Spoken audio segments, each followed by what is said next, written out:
Je vous prouve que vous pouvez retenir les versets bibliques. Qui veut la preuve? Voici la preuve que tu peux retenir les versets bibliques. Ces commandements. Et ces commandements que je te donne aujourd'hui seront dans ton cœur. Amen. Amen. Les paroles que Dieu te donne, directement ou par un homme, ça doit s'établir où? En ton cœur. Maintenant, quelqu'un dira que comment est-ce qu'on garde la parole dans son cœur? Ce sont des méthodes simples. Il n'y a pas la magie.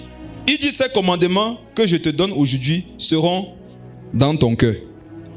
Garde ton cœur plus que toute autre chose, car de lui viennent les sources de la...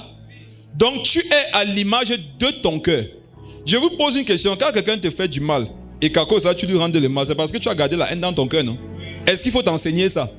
Si on ne doit pas t'enseigner ça, on doit aussi t'enseigner comment on garde la parole de Dieu dans son cœur. Garder la parole. Quand quelqu'un t'a offensé, qu'est-ce qui fait que souvent en pensant à la personne, tu as envie de te venger? C'est parce que tu te rappelles. Alléluia.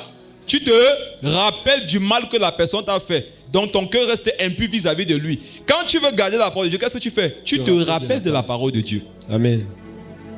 Tu t'en rappelles.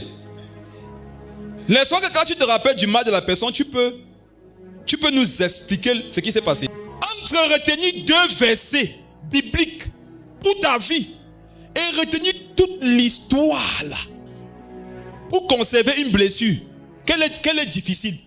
C'est que ton cœur même non ne veut pas de ça. Ton cœur ne veut pas de la parole. Écoutez-moi, hein, votre cœur garde facilement ce que vous aimez. Le problème c'est que tu n'aimes pas Dieu. Tu n'aimes pas la parole. Donc même quand tu veux maintenant, il y a comment on appelle ça en science? C'est antagoniste. Il y a agglutination. Ton cœur ne veut pas. Ta conscience veut. Tu veux mettre dans le cœur rejette que non. Il y a une guerre, il y a une lutte. Tu veux retenir la parole, aime la parole. On ne retient pas ce qu'on n'aime pas. Comment savoir ce que tu aimes? C'est ce que tu gardes le plus facilement dans ton cœur. Tu n'as pas remarqué que toi tu gardes les offenses dans ton cœur. Tu aimes ça.